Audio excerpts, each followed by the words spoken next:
Zeftar moved through the massive archive halls with practiced ease. His forearms worked quickly, pulling data crystals from storage units that stretched higher than most buildings. As the chief archivist of the Galactic Council, he had seen every kind of record imaginable. Wars, peace treaties, first contact protocols, and the rise and fall of entire civilizations. But today, something bothered him. The quarterly systems check had flagged an anomaly in Sector 7 Alpha. It was a small notation, buried deep in files that most people had forgotten existed. The sector had been under quarantine for 500 years. Most council members didn't even remember why.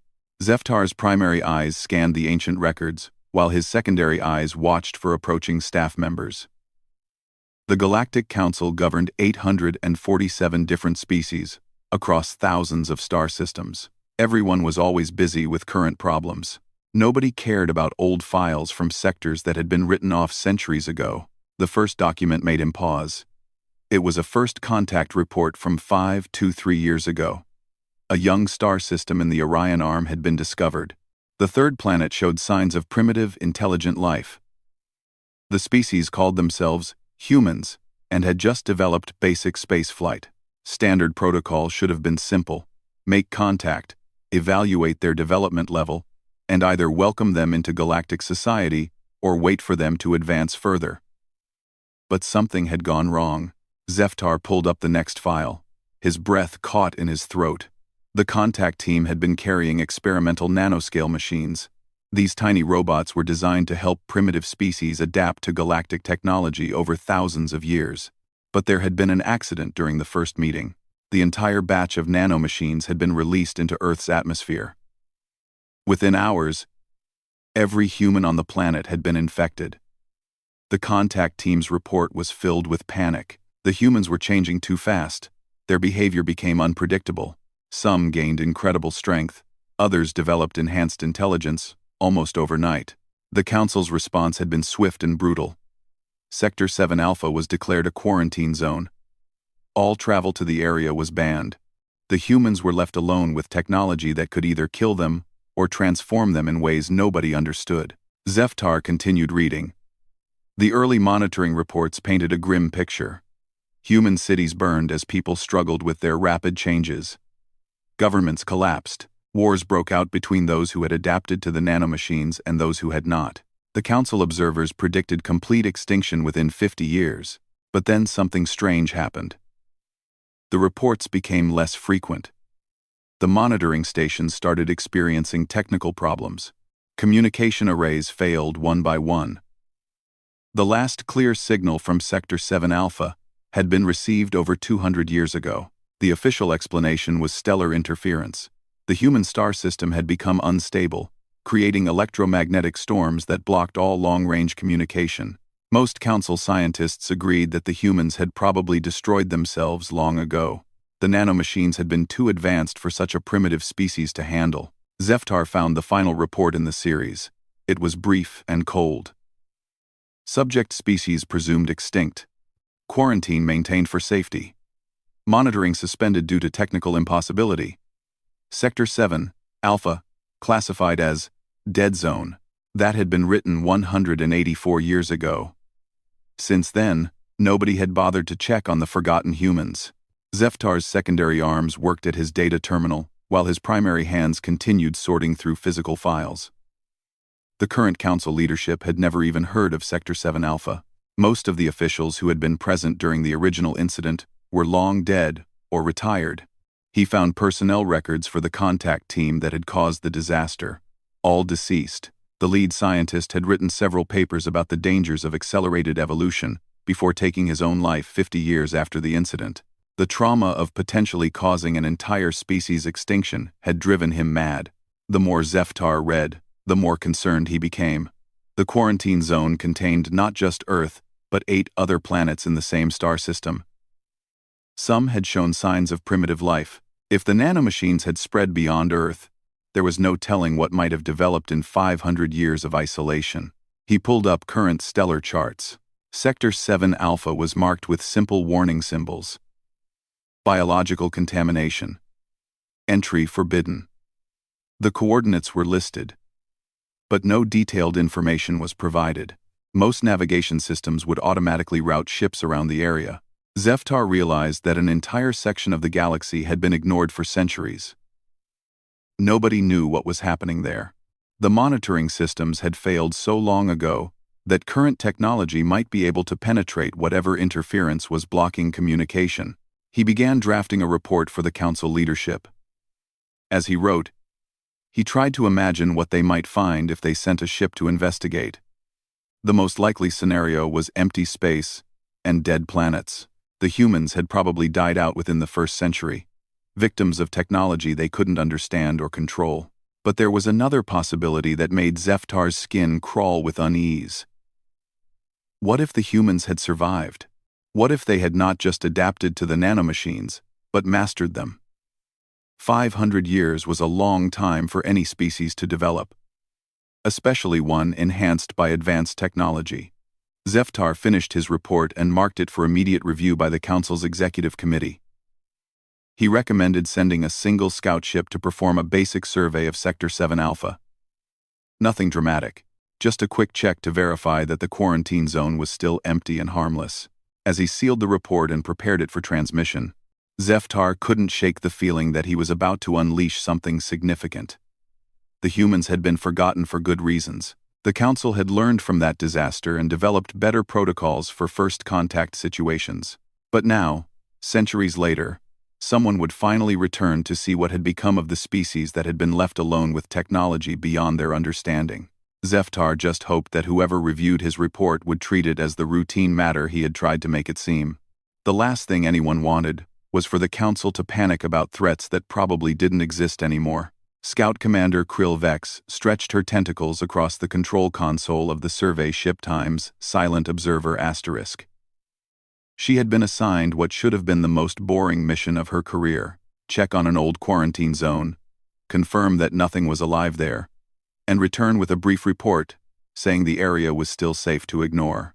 The Council Executive Committee had barely glanced at the archivist's recommendation. Counselor Prime Vex High had signed off on the mission during a routine administrative session, probably without even reading the full request. A single scout ship seemed like overkill for investigating a dead star system. But protocols required some kind of official response. Krillvex had been chosen because she was reliable, thorough, and unlikely to cause problems. Her service record showed 14 successful survey missions with no complications. She followed orders, filed accurate reports, and never asked unnecessary questions. Perfect for a routine verification sweep.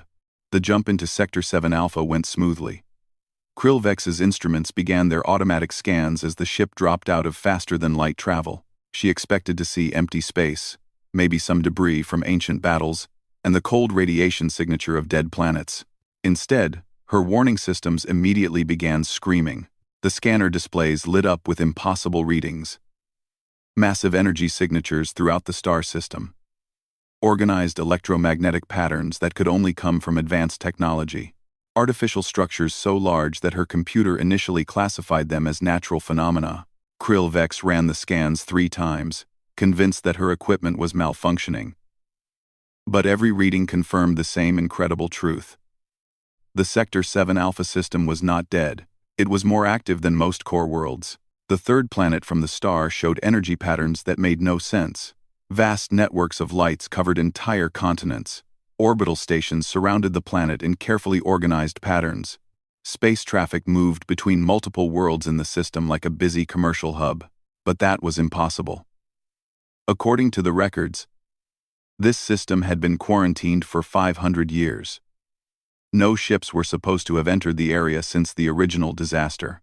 Yet the sensor readings showed a thriving civilization with technology that rivaled the most advanced Council member species. Krillvex focused her scans on the primary planet. Her instruments detected fusion reactors, antimatter containment systems, and energy signatures that her computer couldn't even identify.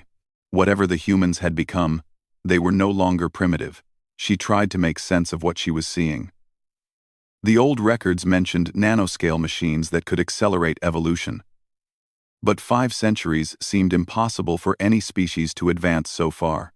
Even the most successful civilizations in galactic history had taken millennia to develop such sophisticated technology. Following standard first contact protocols, Krillvex activated her communication systems and began broadcasting a standard greeting in Galactic Standard. The message identified her as a representative of the Galactic Council and requested permission to establish diplomatic contact. The response came back in less than 30 seconds. Not only did someone answer, but they answered in perfect Galactic Standard. The voice was clearly human, but spoke with an accent Krillvex had never heard before. More disturbing was what the human said. "Welcome to Earth, Scout Commander Krillvex. We've been monitoring your approach since you entered our system. Your ship is a modified Council Survey-class vessel, registration number 7749 Delta Prime. Your crew consists of one individual of Zerathi species, age approximately 47 standard years." Krillvex felt her blood run cold. That information was classified. Her ship's registration was encrypted, and her personal details should have been impossible to detect from a distance. The human voice continued, still polite but with an undertone that suggested vast capability held in check. "We understand you're here to verify the status of our quarantine zone.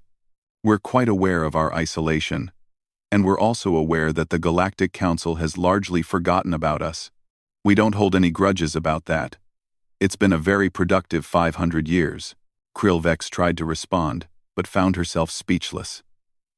Everything about this situation violated her understanding of what was possible. Humans were supposed to be extinct. The quarantine zone should have been empty space. Instead, she was talking to someone who seemed to know more about her mission than she did. "Commander Krillvex," the human voice said gently. "We know this must be surprising. Would you like us to explain what happened here, or would you prefer to conduct your own investigation first? We're happy to accommodate either approach." Finding her voice, Krillvex managed to stammer. "How did you know my name? How did you scan my ship? Our security systems should have prevented any unauthorized access." There was what sounded like a soft chuckle from the other end of the communication channel. "Commander, your security systems are based on technology that's about 400 years out of date by our current standards. We're not trying to be threatening, but we wanted you to understand that we've developed significantly during our isolation." Krillvex began frantically typing commands into her console, trying to send an emergency message back to Council space. She needed to report these impossible developments immediately, but as she prepared to transmit her emergency beacon, something strange happened. Her message was intercepted before it could leave the ship. Not blocked or jammed, but gently edited. When she reviewed what her systems were preparing to send, she found that several key details had been changed. References to impossible technology had become advanced development. Mentions of security breaches had been softened to unexpected capabilities. A new message appeared on her communication screen. "Commander, we apologize for the intrusion into your systems. We wanted to ensure that your report to the Council would be accurate rather than panic-inducing. We've attached our own files about what we've accomplished during our quarantine period. Your people deserve to know the truth, but they also deserve to understand that we're not a threat." The attached files began downloading automatically. Krillvex watched in growing amazement as detailed technical specifications, historical records, and scientific achievements filled her ship's databanks. The humans hadn't just survived their isolation. They had transformed themselves into something that challenged every assumption about what was possible for organic life. The final file was a simple message. "We would very much like to rejoin galactic civilization. We have a great deal to offer, and we believe there are challenges facing the galaxy that we could help address. Would the Council be interested in reconsidering our quarantine status?" Krillvex stared at her screens, trying to process what had just happened. She had come expecting to file a routine report about empty space. Instead, she found herself serving as the first contact between humanity and the rest of the galaxy after 5 centuries of isolation. And based on what she had seen so far, the humans were no longer the primitive species that had been quarantined long ago. They had become something entirely new, and possibly more advanced than any civilization in known space. The emergency session of the Galactic Council had been called within hours of receiving Scout Commander Krillvex's report. Representatives from 847 species gathered in the massive council chamber on Central Station, their voices creating a chaos of different languages and communication methods as they tried to understand what they were hearing. Counselor Prime Vex High stood at the center podium, his scaled face showing the strain of the past few hours. He had been forced to read Krill Vex's report 3 times before accepting that it wasn't some kind of elaborate mistake or practical joke. The implications were staggering. The scout ship's findings have been verified by our best analysts, Vex High announced, his voice cutting through the noise in the chamber. The quarantine zone, designated as Sector 7 Alpha, is not empty. The human species has not only survived but has developed technology that exceeds most of our member civilizations. A wave of disbelief swept through the chamber. Representative Tholok of the Vrex Confederation raised his massive clawed hand. This must be an error. Our records clearly show that the humans were infected with experimental nanomachines over 500 years ago. No species could survive such exposure, let alone thrive. Vex High activated the main display screen. Data from Krill Vex's survey filled the air above the assembled representatives. Energy readings, technological signatures, and the recorded communications played for everyone to hear. The human voice speaking perfect galactic standard sent ripples of concern through the crowd. The evidence is undeniable, Vex High continued. But the attached files provided by the humans themselves tell an even more remarkable story. The first file began playing. It was a historical record narrated by what appeared to be a human scientist. The being looked mostly like the original species, but there were subtle differences. The eyes seemed brighter, more aware. The movements were too fluid, too precise. The nanomachines introduced to our world in the year 2157 were initially devastating, the human narrator explained. Our species underwent rapid changes that our society couldn't handle. Cities burned, governments fell, and we faced near extinction within the first 50 years. Representative Quill Nara of the Floating Cities hissed in her native language before switching to Galactic Standard. This confirms our historical records. The humans should have destroyed themselves. The human continued, but approximately 70 years after the initial exposure, we began to understand what was happening to us. The nanomachines weren't trying to kill us. They were trying to help us evolve. Once we stopped fighting the changes and began working with them, everything transformed. The display shifted to show images of human cities unlike anything in the galactic database. Buildings that seemed to grow rather than being constructed. Transportation systems that moved without visible power sources.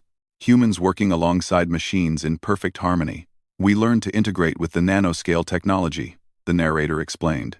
Every human is now a hybrid biological technological entity. We can interface directly with our machines, adapt to new environments within days, and share knowledge instantaneously across our entire species. The council chamber erupted in fearful discussion.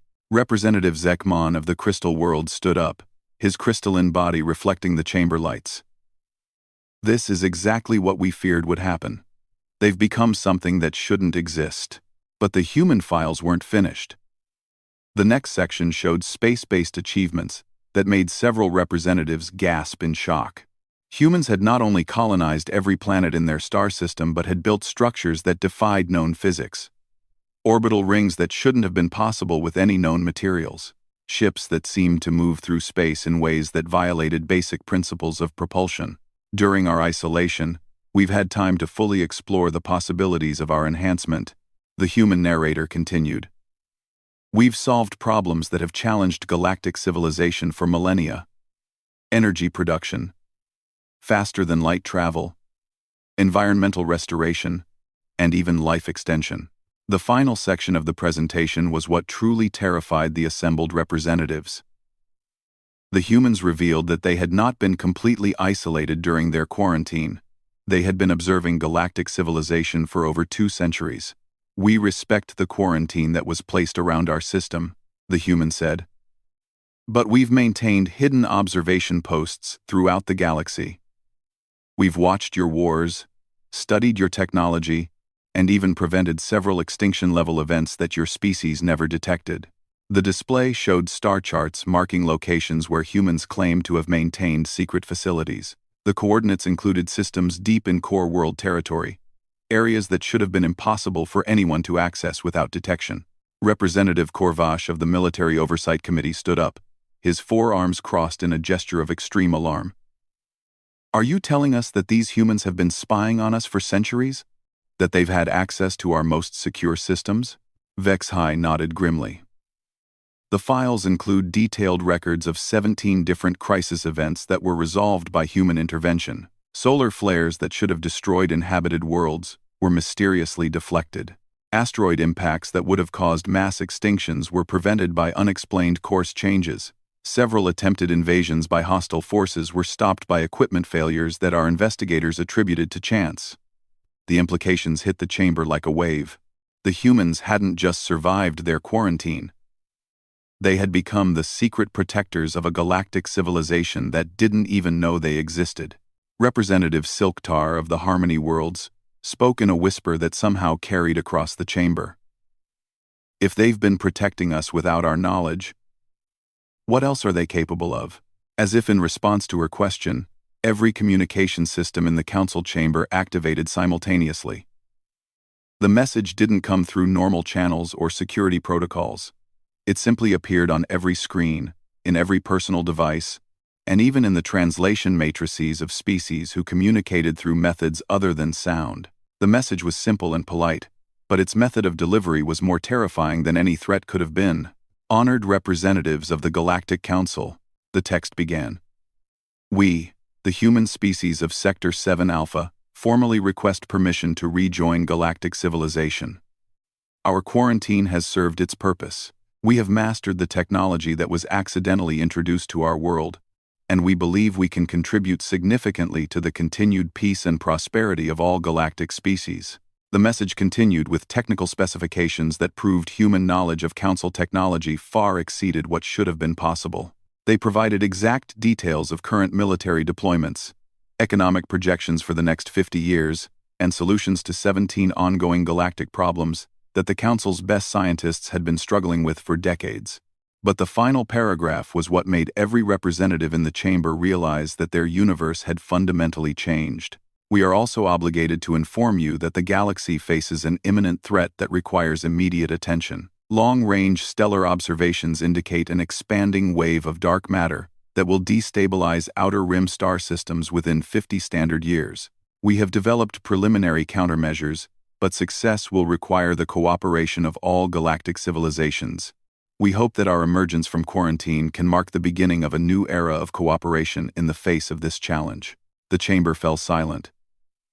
The humans weren't just asking to rejoin galactic society. They were offering to save it. Admiral Korzeth had commanded the 5th Battle Fleet for over 30 years.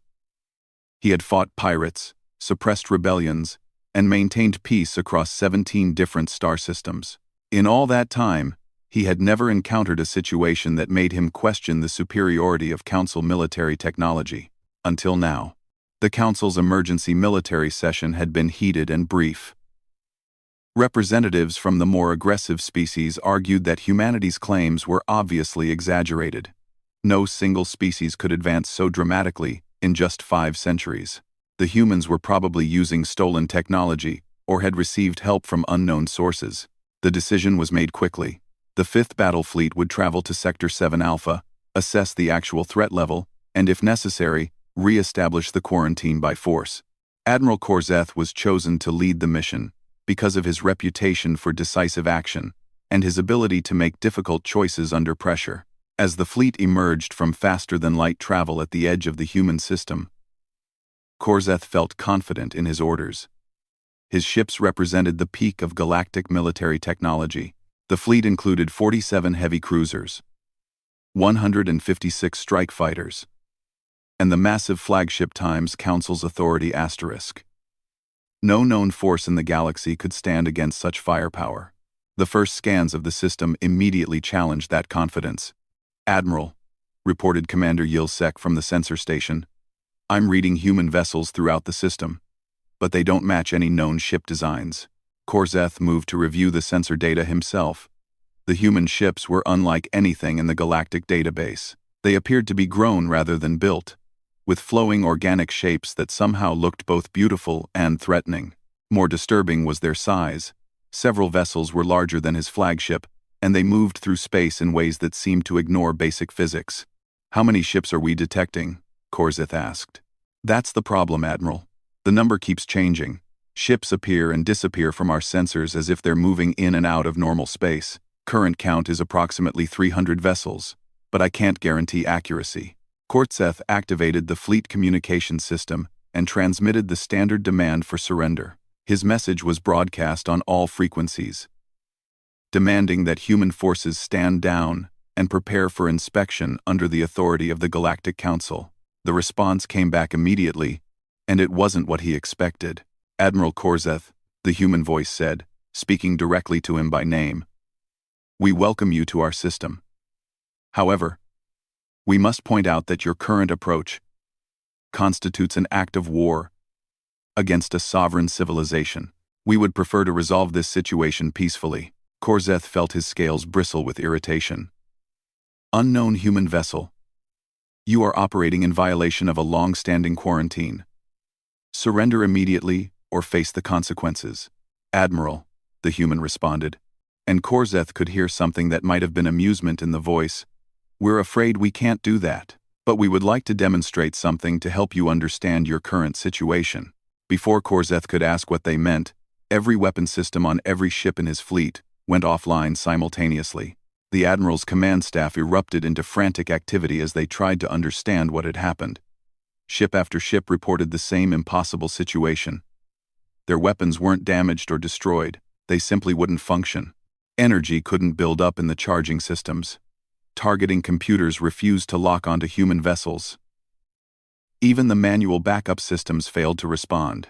"This is impossible," Commander Yilsek reported. "Our weapons are controlled by completely independent systems. There's no way they could all be disabled simultaneously without physical damage." The human voice returned to the communication channel. "Admiral, your weapons have not been harmed. We've simply convinced them not to work for a few minutes. We wanted to demonstrate that this confrontation doesn't need to involve violence." As if to prove their point, 3 human vessels suddenly appeared directly alongside the Times Council's authority asterisk, not approached or flew toward, but simply materialized next to the flagship without triggering any of the ship's defensive systems. Korzeth watched in growing horror as the human ships seemed to phase through his vessel's shields as if they didn't exist. According to every law of physics he understood, such a thing was impossible. Shields created barriers in space-time itself. Nothing should have been able to pass through them without enormous energy expenditure. "Admiral," came a new voice from the ship's internal communication system. "This is Captain Sarah Chen of the Human Diplomatic Corps. I'm currently aboard your ship with a small team. Please don't be alarmed. We're here to talk." The security alerts that should have triggered when unauthorized beings boarded the flagship remained silent. Korzeth's command staff looked around in confusion as they realized that their most secure vessel had been infiltrated without triggering a single warning system. Captain Chen entered the bridge through the main doors, as if she had been invited. She appeared to be a normal human female, but Korzeth's trained eye noticed details that marked her as something far beyond baseline biology. Her movements were too fluid, her awareness too complete, and there was something in her eyes that suggested intelligence operating on levels he couldn't comprehend. "Admiral Korzeth," she said politely, "thank you for taking the time to meet with us. I understand that our capabilities must seem threatening, but we want you to know that we have no hostile intentions toward the Council or any of its member species." Behind Captain Chen, 2 other humans entered the bridge. They carried no visible weapons, but Korzeth's survival instincts screamed warnings about how dangerous they might be. Everything about their presence suggested beings who had moved far beyond the limitations that constrained normal biological life. "How did you get aboard my ship?" Korzeth demanded. "How did you disable our weapons? This technology shouldn't exist." Captain Chen smiled, and the expression was genuinely friendly despite the circumstances. "Admiral, the technology we use is based on the same nanomachines that were accidentally released on our world 5 centuries ago. We've learned to manipulate matter and energy on a molecular level. Your shields work by creating barriers in normal space. We simply step outside normal space temporarily. She gestured to a display panel that activated at her approach, showing technical readouts that hurt Korzeth's brain to look at. The mathematics involved concepts that went beyond his training. We understand that this must be frightening, Captain Chen continued. When a species develops capabilities that others don't possess, it often leads to conflict. But we want to show you something that we hope will help you understand why we're revealing ourselves now. The display changed to show long-range stellar observations. Korzeth recognized some of the star systems. But the data being displayed was unlike anything he had seen before. Massive gravitational anomalies were moving through space, leaving destabilized stars and collapsing planetary systems in their wake. This is a wave of dark matter moving through the galaxy, Captain Chen explained. It's invisible to most detection methods, but its effects on normal matter are catastrophic. Our calculations indicate that it will reach the core worlds within 50 standard years. The images showed the projected path of destruction. Hundreds of inhabited systems lay in the path of whatever was approaching. The death toll would be beyond calculation. Your council's technology cannot detect this threat, let alone stop it, Captain Chen said. But our enhanced capabilities allow us to see it clearly and to develop countermeasures. This is why we're asking to rejoin galactic civilization, not because we need help, but because the galaxy needs ours. Admiral Korzeth stared at the data, trying to process what he was seeing. If the humans were telling the truth, then the greatest military force in known space was useless against a threat that could destroy galactic civilization. What do you want from us? He asked finally. Captain Chen's smile became sad. We want to go home, Admiral. We want to rejoin the community that we were forced to leave 5 centuries ago, and we want to help save everyone from something that's coming, whether we're united or not. The Great Council Chamber had never seen debates like this in its 3,000-year history. Representatives from 847 different species argued, pleaded, and threatened each other as they tried to decide the fate of galactic civilization. At the center of it all was a simple question. Should humanity be allowed to rejoin the community they had been forced to leave 5 centuries ago? Counselor Prime Vexhai had barely slept in the 5 days since Admiral Korzeth's fleet returned with their impossible report. The humans had allowed the military force to leave their system unharmed, but not unchanged. Every ship carried detailed technical specifications, scientific data, and proof of the dark matter threat that was moving toward inhabited space. The evidence was undeniable, but the implications terrified half the council. Representative Tholak of the Vrex Confederation stood at the speaking platform, his massive form radiating anger and fear. These humans are not the same species we quarantined 5 centuries ago. They have become something alien, something dangerous. How can we trust beings who have evolved beyond our understanding? His words drew support from dozens of other representatives. The Military Oversight Committee had presented their own analysis, describing human capabilities as a fundamental threat to the existing order. If humanity possessed technology that could disable council fleets without violence, what would stop them from simply taking control of galactic civilization? Representative Quil Nara of the Floating Cities rose to respond. The humans could have destroyed Admiral Korzeth's fleet without effort. Instead, they disabled weapons without causing harm and sent our ships home with information we desperately needed. What kind of conquerors behave like that? The debate had been raging for days, with arguments growing more heated as the full scope of human advancement became clear. The technical specifications they had provided showed solutions to problems that had challenged galactic science for millennia. Their energy production methods could solve resource shortages. Their space manipulation technology could revolutionize transportation. Their biological enhancement techniques could extend the lifespans of every species in the Council. But such capabilities also meant that humanity no longer needed anything that galactic civilization could offer them. They weren't asking to rejoin as junior partners or refugees seeking help. They were proposing to enter the Council as equals, possibly as the most advanced species in known space. Representative Korvash of the Military Oversight Committee activated his speaking platform. The question is not whether the humans are hostile. The question is whether we can maintain our independence if we allow them to return. They have watched us for centuries without our knowledge. They have technology we cannot match. What happens to the Council's authority if we accept their membership? Councillor Prime Vex High called for order, as the chamber erupted in competing voices. The political implications were staggering. Species that had dominated council politics for centuries would suddenly find themselves technologically inferior to former primitives. Trade relationships would collapse, military hierarchies would become meaningless. But then Representative Zekmon of the Crystal World spoke, and his words cut through the chaos like a blade.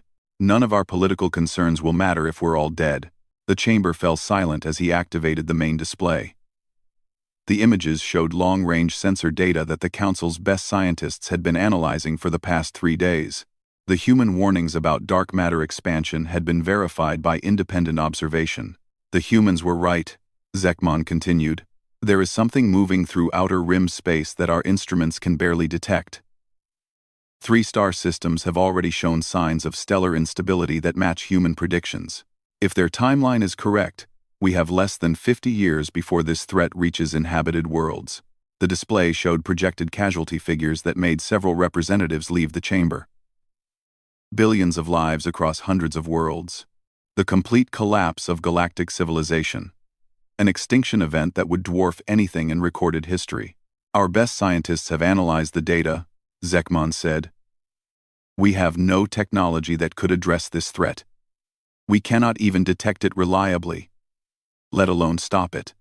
But the humans can see it clearly, and they claim to have developed countermeasures. Representative Silktar of the Harmony Worlds asked the question that everyone was thinking. What guarantee do we have that the humans will help us if we refuse their membership request? The answer came from an unexpected source. A new voice spoke from the chamber's communication system, bypassing all security protocols just as it had during the previous human contact.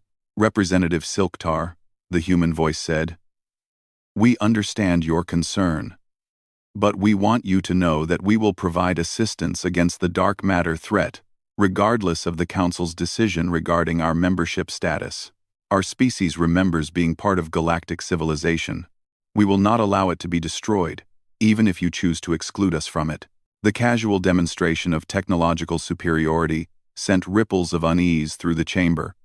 But the message itself was reassuring. The humans weren't using the crisis as leverage to force their readmission to the Council. Councillor Prime Vex High stepped forward to address the chamber. We face an unprecedented decision. The humans are offering us advanced technology, protection from an existential threat, and partnership in a new era of galactic development. But accepting their offer means admitting that our civilization is no longer the most advanced in known space. He paused, looking around the chamber at representatives who had governed the galaxy for centuries. The alternative is to maintain our pride while our worlds burn. The vote was closer than anyone had expected. 439 representatives voted to accept humanity's membership request. 408 voted against it. It was the narrowest margin in Council history for such a significant decision, but it was enough. The formal announcement was transmitted throughout galactic space within hours.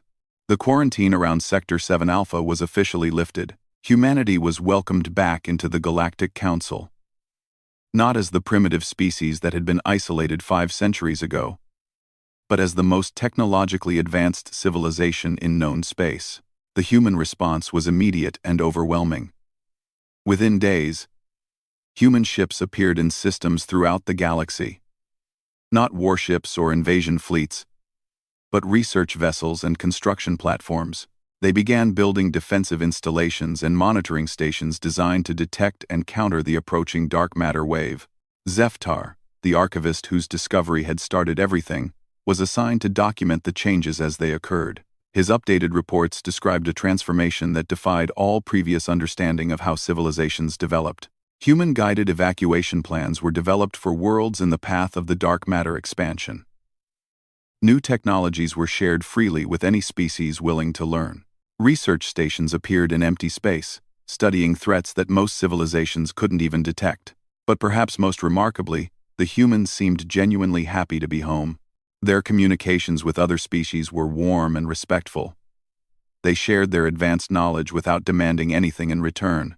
They treated former council leaders as valued partners rather than obsolete predecessors. The final entry in Zeftar's report noted that the quarantine zone designation for Sector 7 Alpha had been officially changed. The system was now classified as the Human Protection Sector, serving as the headquarters for the newly formed Galactic Defense Initiative. The greatest fear in Council history had become its greatest hope. The humans hadn't returned as conquerors or refugees. They had come home as protectors, ready to defend a civilization that had once rejected them. And as the first defensive platforms came online in outer rim systems, successfully deflecting the leading edge of the dark matter expansion, it became clear that the Council's most fortunate accident had been learning to trust the species they had tried so hard to forget.